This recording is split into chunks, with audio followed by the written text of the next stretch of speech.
Olá, eu sou Roberta Lemos, mãe de duas, e tento colocar ordem nessa bagunça que a Júlia Obadia faz. E eu sou a Júlia Obadia, pediatra, mãe de 3 e a responsável pela bagunça de todo dia. Eu sou a Maite Varela, psicóloga, psicanalista, mãe de 2 e passo pano e acolho a galera. E juntas formamos Entre Laços e Nós. Toda semana recebemos um convidado especial para debater assuntos do dia a dia, formar laços e desatar os nós. Vem com a gente! Hoje é dia de Entre Laços e Nós. A gente vai falar sobre maternidade real versus a maternidade idealizada. E sobre esse assunto a gente conversa com ela, a Bruna Seged. Ela que é psicóloga e traz essas informações. E também com a Júlia Obadia. A mãe perfeita. Bruna, vem quebrar minha cara. É idealizada, né? É a maternidade idealizada. E a maternidade real. Sou da real. E não Eu dá sou super. Eu sei, você é muito mais real que todo mundo aqui. Eu só finjo. Depois da apresentação dessas duas mães antagônicas, vamos lá, doutora, para a gente entender. Existe uma ideologia, né, um mito, não sei como é que seria a palavra certa, quando a gente fala vou ter um bebê. A pessoa sonha, idealiza, constrói um castelo e aí a criança nasce e fui. Às vezes nem precisa nascer, né? Antes de nascer já ruim, né? Só no vômito ali. Mas não tinha É o famoso eu era boa mãe até parir. Acontece muito isso? Sim, a romantização, né, da maternidade. Eu acho que quando você tá grávida, né, eu acho que tem uma tendência ainda, que acho que está diminuindo um pouco, mas tem uma tendência ainda das pessoas colocarem aquilo como um momento mágico, sagrado, e que pode ser também, eu acho que não é uma coisa ou outra, mas envolve muitas coisas ali, né, desde isso, né, da mudança desse corpo dessa mulher, né, em que momento essa gravidez chega, ainda que ela tenha sido muito planejada ali, elas às vezes vêm com outras coisas que não foram planejadas, né? A gente tem muito pouco controle sobre a vida, quase nenhum. Só que eu brinco que quando a gente tem um filho, essa falta de controle se escancara ali completamente, né? E exponencializa, né? E eu sempre gosto de dizer, né? Eu sou psicóloga de mães há quase 17 anos, né? E eu sou mãe há 5 anos, então eu digo que existe uma psicóloga antes desses 5 anos e existe uma psicóloga depois dos 5 anos, porque a vida vai trazendo, eu brinco, né, para quem tem ali na faixa dos 40 como eu, e sabe o que é o programa do Gugu, eu brinco que a minha maternidade era o sentindo na pele com o Gugu, porque tudo me aconteceu, né? Então eu acho que é importante também a gente, né, eu, a Maite, que estamos nesse lugar de psicólogas, também desconstruir essa ideia da maternidade perfeita, porque às vezes as pessoas acham que como a gente é psicóloga, que a gente sabe a teoria, que a gente conhece sobre desenvolvimento, a gente tem condições de criar filhos perfeitos. Que a gente nunca deu um gritinho. Exatamente. Então não é verdade isso. Isso não é verdade. Você é a mãe perfeita? Não sou a mãe perfeita. Gente, se nem a Bruna, que é psicóloga, é a mãe perfeita, se deu o direito de não ser a mãe perfeita. E eu faço muita questão de dizer isso. Isso é uma coisa que eu tenho feito muita questão de compartilhar, principalmente no meu Instagram, que eu faço perrengue, que meu filho faz birra, que às vezes ele não quer, que às vezes tem problemas, porque eu acho que é isso. Quanto mais a gente idealiza, quanto mais a gente se coloca nesse lugar de que existem mães perfeitas e mães não perfeitas, mais a gente coloca essa mulher em lugar de sofrimento e muitas vezes mais dificulta essa maternidade, essa relação com essa criança. É que a realidade da maternidade, ela corta o julgamento, né? Pelo menos, assim, chama sororidade, né? Aumenta muito, assim, a sororidade, sente na pele. Acho que todo profissional que trabalha com criança, depois de ter um filho em casa, um protótipo em casa, muda completamente a forma de... Posso pedir pra você contar uma história? Pode. Da bolacha maisena com a não foi bolacha maisena com dipirona. Bom, o meu filho mais velho, ele nunca não aceitava tomar remédio. E antes, quando eu estava no pronto-socorro e falava, ai, doutora, meu filho cospe, eu falava, gente, dá de novo, e cuspiu de novo, dá de novo, e cuspiu de novo, dá de novo. Fala pra ele, Fecha a boca, fala pra ele, dá até. E eu tinha uma amiga minha que falava, meu pai falava, se vomitar, vai limpar o vômito. Aí a partir daquele dia eu nunca mais cuspi. E aí, às vezes, no PS, vinha, ai, doutora, prescreve injetável porque ele cospe. Eu falava, é sério que você quer que eu faça uma injeção porque ele cospe? Meu bem, dá na boca dele. E Pronto. uma vez, 2, 3. E aí meu filho falava, mamãe, não me dá remédio não, porque eu cospe. E aí eu comecei a tentar ver onde que ele tomava dipirona sem cuspir. Aí eu misturava no suco de uva, aí eu, assim, o suco de uva é um dos mais fáceis, porque o gosto é muito forte. E na gota, né? Se você misturar a solução, ela come muito doce. E aí as pessoas perguntavam pra mim depois, pode misturar? Eu falava, acho que não pode, mas funciona, porque meu filho funciona.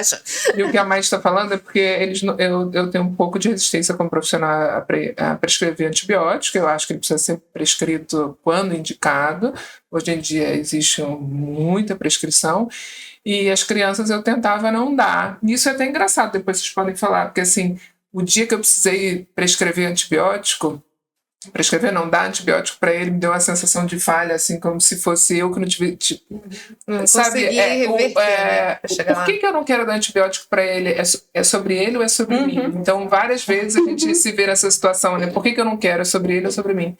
Mas enfim, o que a Mai pediu para falar, ele teve uma infecção de pele, tentei tratar de uma forma só com pomada, não funcionou, e aí teve o santo do antibiótico. Não vou tomar, filho, você vai ter que tomar, não vou tomar, vou cuspir, vai ter que tomar. Eu falei, então vamos fazer o seguinte, se eu comprar uma bala, que ele adora bala, e eu odeio que ele coma bala, se eu comprar uma bala e toda vez depois que você tomar um antibiótico, eu te dou a bala, tá bom? Aí a gente foi pro mercado, compramos uma bala, e ele, 9 da manhã, filho, vai tomar antibiótico. Ele falava, minha bala, 10. Aí 1, 2, 10. Aí na escola, filha, o remédio, a bala. E aí eu dei o remédio para ele com bala e eu fiz um post sobre isso, que assim, como a gente passa por cima de várias coisas. Na minha mãe ideal, jamais faria isso. É o possível para aquele momento que você precisava que ele tomasse um antibiótico. Então, E aí que você falou de você se sentir... É muito mais sobre a gente do que sobre ele. Eu estava vendo várias coisas. O parto, a via de parto, assim, parto normal é infinitamente melhor. De quem? Mas você poder falar, eu tive 3 partos normais e de fato eu me orgulho de ter 3 partos normais como se fosse uma grande vitória, mas é engraçado que porque assim, porque o parto normal é muito difícil, como você conseguiu, é tipo, consegui, mas não é sobre você, né? A gente quer o parto normal, porque a gente quer que a criança nasça, tem menos risco e tal. Então, acho que tem várias coisas da maternidade que quando você vê, você quer muito e às vezes você não quer muito, assim, não que você não queira o bem do seu filho, mas não tá, seu fracasso ou seu sucesso, né? Porque parece que tudo que acontece na criança é responsabilidade da mãe. É o nosso narcisismo daí, né? Gritando. Não, mas a sociedade diz isso. Nossa, né? Às vezes a seguir, e é isso, né? A culpa é sempre da mãe. Então, a culpa é sempre da mãe. Se a criança é atentado, porque a mãe é isso, porque a mãe é aquilo, então é sempre da mãe. É engraçado quando ele é bonzinho. Ai, que sorte, né? Que ele é bonzinho, não é nada. Só a punha. As pessoas falam que quando nasce uma criança, nasce uma mãe. Nasce mesmo? Se constrói uma mãe. Eu ia falar, não exatamente, né? É isso. Tem uma frase que diz, não se nasce mulher, torna-se, né? E eu falo, não, né? Mãe também, você não nasce quando o seu filho nasceu ali, você se torna mãe. E eu acho que a gente se torna mãe a cada dia, cada experiência que a gente vive. E eu ia brincar, eu ia cada filho. Né? Eu só tenho um, não pode dizer. Uma coisas diferentes. A gente tem que, né, claro, não é a mesma coisa. A primeira não vai ser, né? Porque você não era mãe. Você é mãe, mas você não era mãe. Você era mãe do Dani. Depois você passou a ser mãe da Bia. Eu acho que mais que isso, eu acho que nesse processo de se tornar mãe, a gente precisa se reconhecer. Eu não falaria em 2014 a mãe que eu virei. Então, quando o Dani nasceu, eu lembro como eu tinha ciúme que pegassem ele no colo, assim, às vezes alguém vinha e tirava ele de mim, eu falava... E eu sempre fui mais despachada, e eu não conseguia me reconhecer. Eu não conseguia entender o que eu tinha virado. Eu às vezes falava, nossa, né, como fica chato depois que virar mãe, porque fica... O que acontece numa mãe, por exemplo, mãe de primeira viagem, que fica super protetora, né? Porque realmente, assim, você não sabe o que vai acontecer. Ela ainda é médica, mas eu não era nada. Era só uma mãe ali. Vai quebrar, alguém vai pegar, todo suado, com a mão toda suja, meu Deus do céu.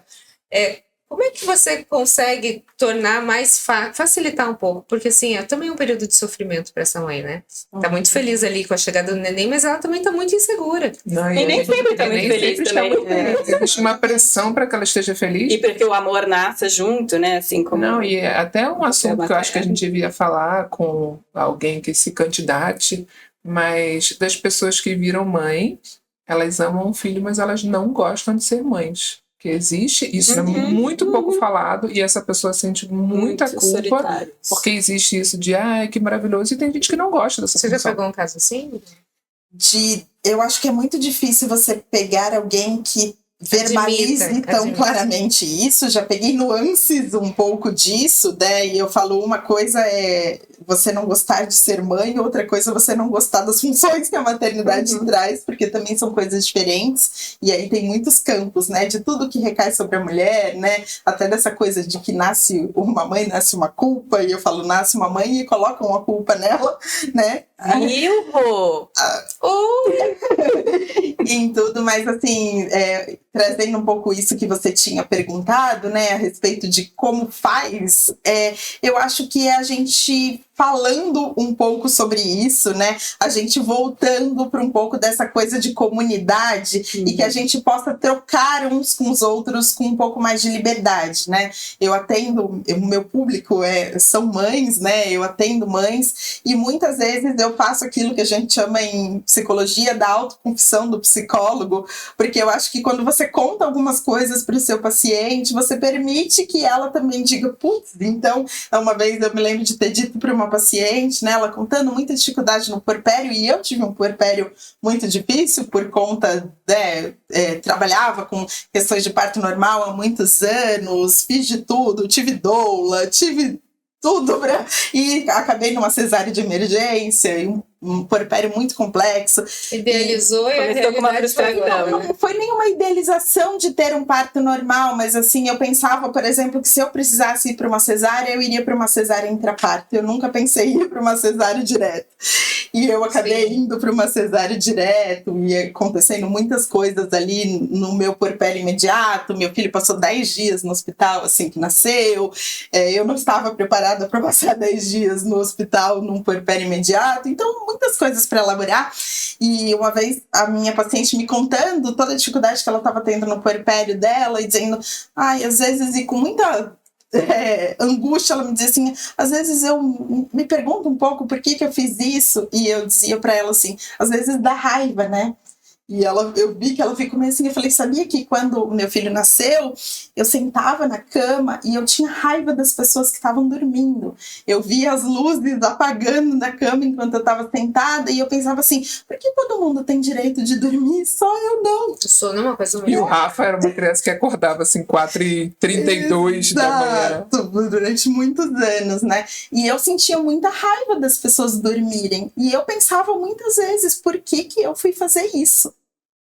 E não era sobre não amar o meu filho, e isso vinha com um amor mais insano que eu já senti em toda a minha vida, mais visceral, mas ao mesmo tempo eu pensava, eu dormia antes, eu conseguia trabalhar, eu conseguia fazer minhas coisas, como é que eu vim parar aqui?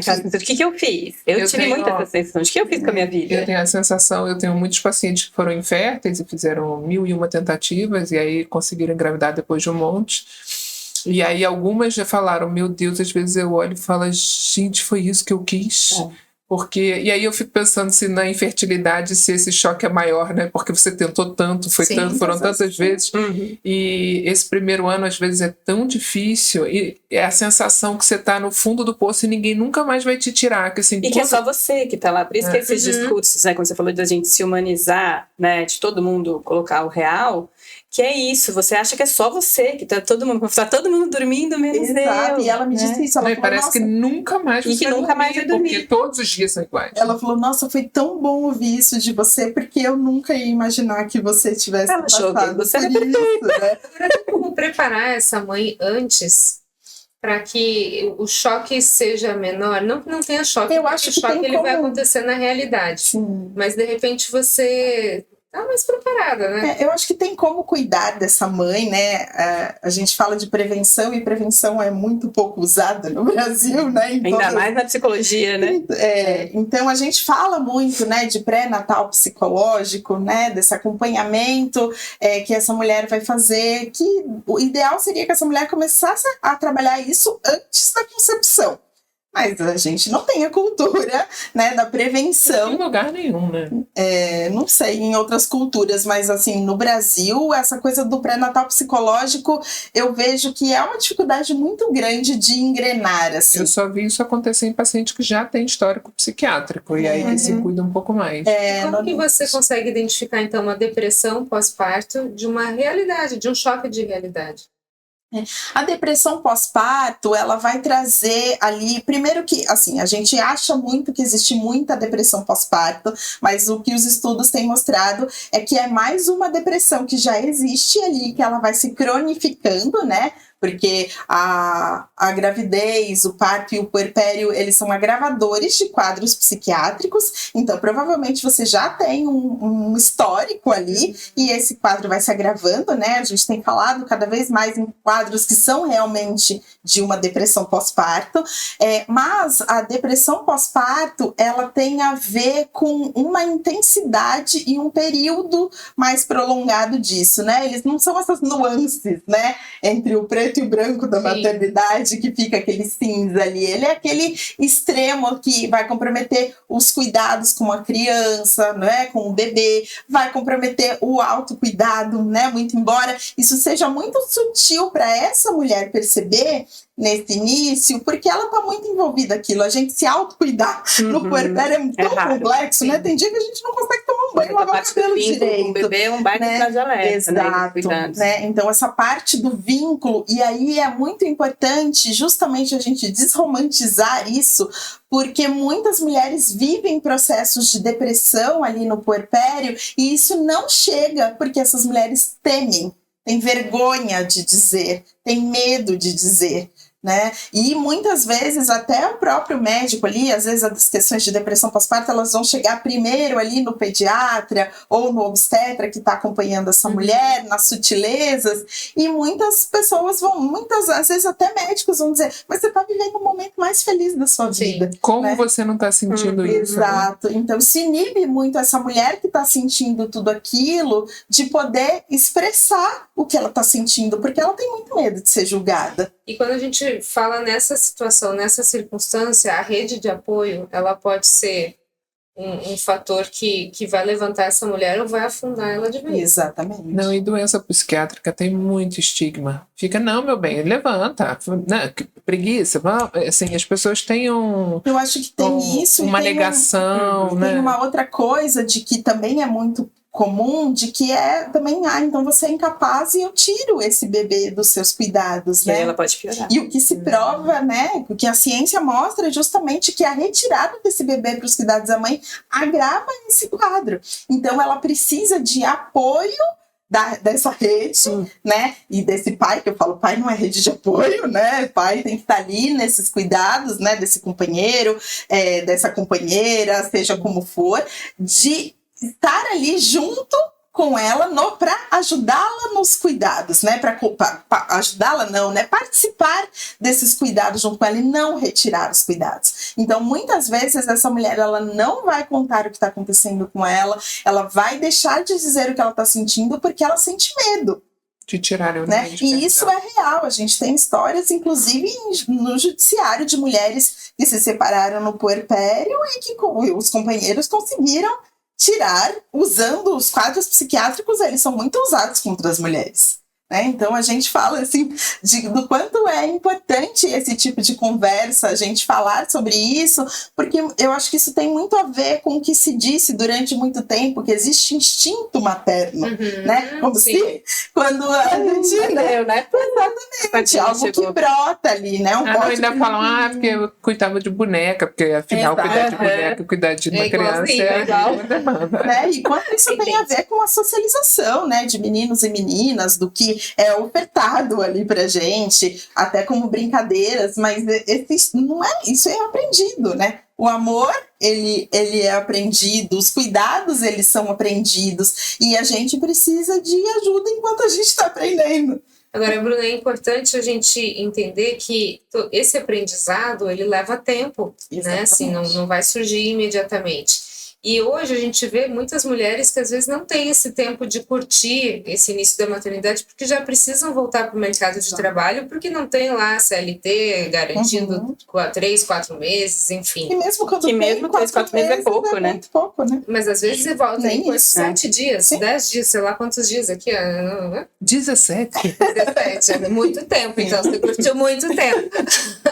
Mas tá lá, às vezes cheio de pontos, condições precárias de se voltar, de repente num ambiente hostil, não sabe qual é esse ambiente de trabalho, e acaba somando, né, uma quantidade de fatores ali que vai tornar a realidade dessa mulher muito mais pesada. Não, e a formação de vínculo com a criança é dificultada quando você precisa voltar a trabalhar. Assim, eu voltei, eu não estava com a corda no pescoço, eu voltei numa condição privilegiada, por opção, porque eu tinha um consultório, mas tem gente que não é opção, a pessoa precisa pagar o dinheiro do aluguel dela. E eu acho que por isso que é muito importante, assim, em psicologia, que a gente tome muito cuidado para não fazer determinismo. Se fizer isso, vai acontecer isso. Não é fórmula, né? Porque não tem, né? Eu acho que é muito sobre como esse vínculo é construído, porque também se essa mãe não estiver bem ali, né, no contato com aquela criança, não é só sobre tempo junto, né, é sobre a qualidade desse vínculo, é sobre a realidade que essa mãe vive, é sobre as oportunidades que ela tem, né, eu falo uma coisa, é você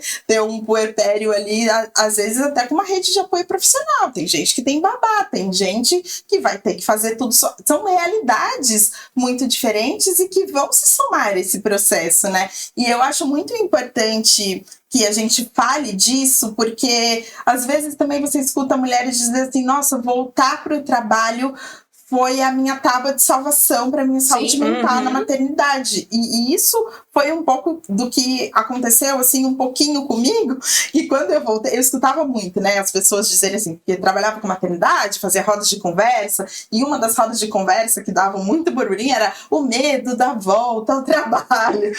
E chegou um determinado momento que eu comecei a sentir muita falta do meu trabalho. Verdade, por voltar porque aquilo me caracterizava como falta de você, né? E aí eu falava assim, eu até eu voltar a trabalhar, e eu voltei a trabalhar com 4 meses, porque na época eu trabalhava num hospital, mas até eu voltar a trabalhar, parecia que eu não tinha voltado para o meu próprio corpo, eu não tinha voltado a ser quem eu era. E eu falava assim, o primeiro dia que eu fui trabalhar, com uma condição muito privilegiada, trabalhava só 4 horas por dia num hospital naquela época, mas quando eu deixei meu filho e entrei no cafezinho do hospital, tomei um café, eu falei, gente, eu tô conversando com adultos, que troca comigo! Que delícia! Falando de outra coisa. Exato. Quando eu voltei para dar plantão, falaram, você vai ver como vai ser ótimo se trabalhar, você tem que se vestir, se arrumar, e tô eu no plantão com aquela roupa de centro cirúrgico, e do hospital que eu trabalho não é muito bacana, com os peitos vazando, assim, aí eu olhei no espelho, tirei uma foto, falei, olha eu,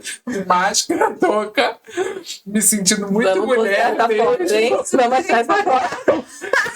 empoderada. Mas eu também, eu me sentia bem menos, que eu falava, todo mundo, assim, eu não consigo entender esse sofrimento de voltar ao trabalho, porque, imagina, o Dani tinha 17 dias, uma condição privilegiada, deixei com a minha sogra, eu ia fazer pouco atendimento, e aí falaram, você vai ver como é difícil deixar o neném. E eu deixei com a minha sogra, e foi quase que eu fui no carro assim, Mas é isso, não tem receita, não tem uma história só. Eram 2 horas. Se eu tivesse que ir para São Paulo, quando ele for menor, e ficar mais tempo, ficar longe. Mas pode ser sofrido.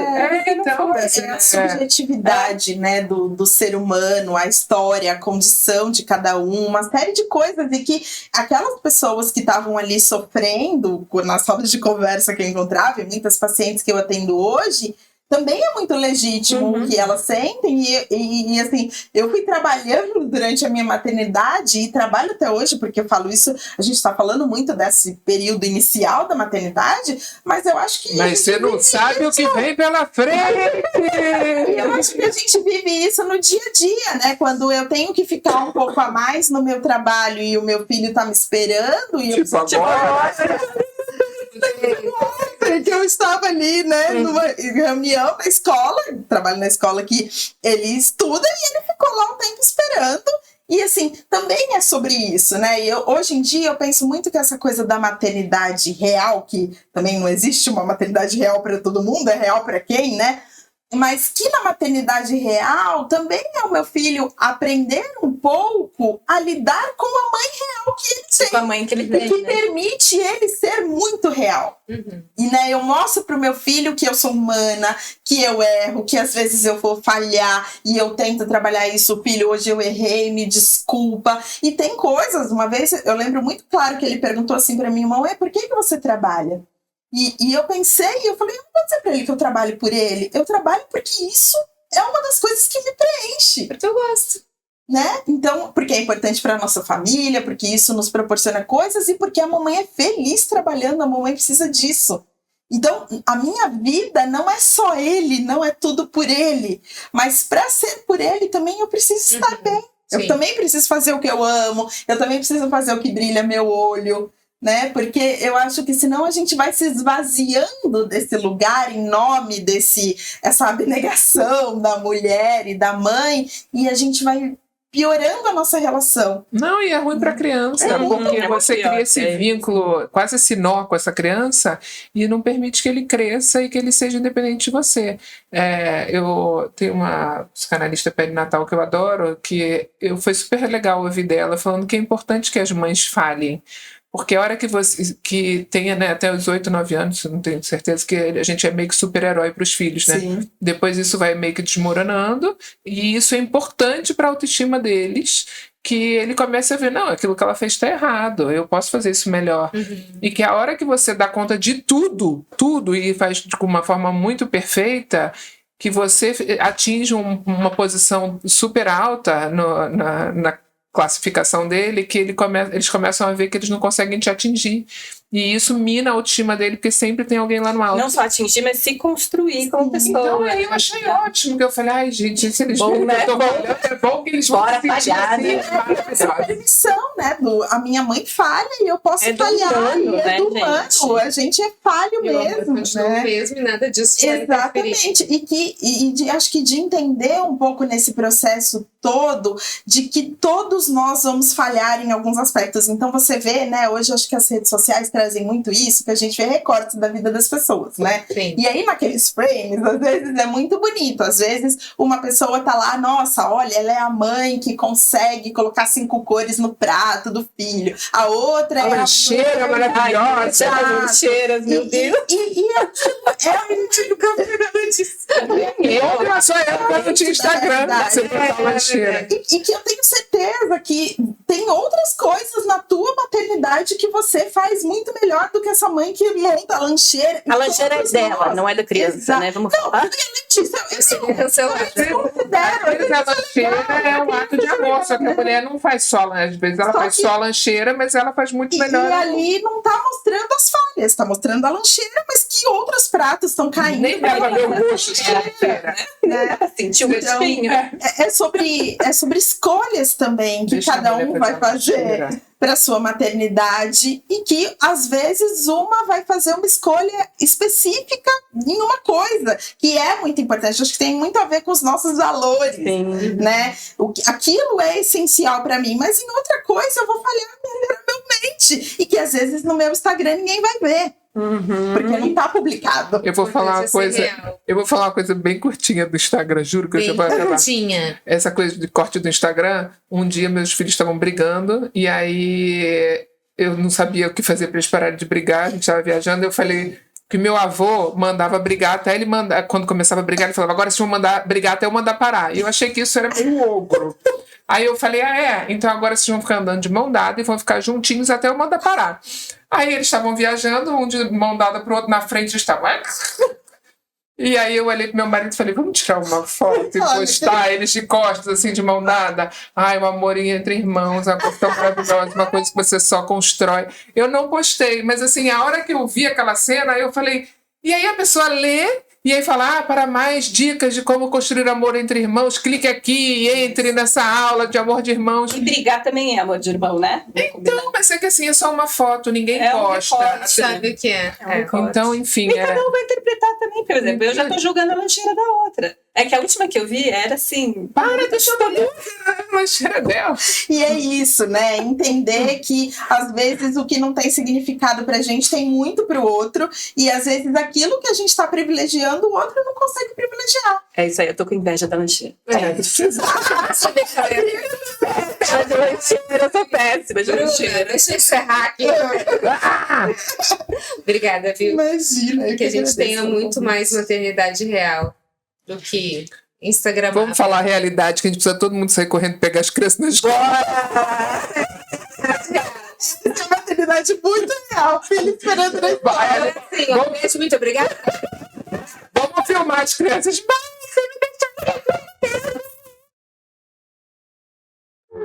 É você que tentou nos acompanhar hoje, muito obrigada. A gente continua aqui no nosso podcast. Até o próximo episódio, porque vai sair todo mundo correndo agora. Beijo. Beijo. Olá, eu sou Roberta Lemos, mãe de duas, e tento colocar ordem nessa bagunça que a Júlia Obadia faz. E eu sou a Júlia Obadia, pediatra, mãe de 3 e a responsável pela bagunça de todo dia. Eu sou a Maite Varela, psicóloga, psicanalista, mãe de 2 e passo pano e acolho a galera. E juntas formamos Entre Laços e Nós. Toda semana recebemos um convidado especial para debater assuntos do dia a dia, formar laços e desatar os nós. Vem com a gente!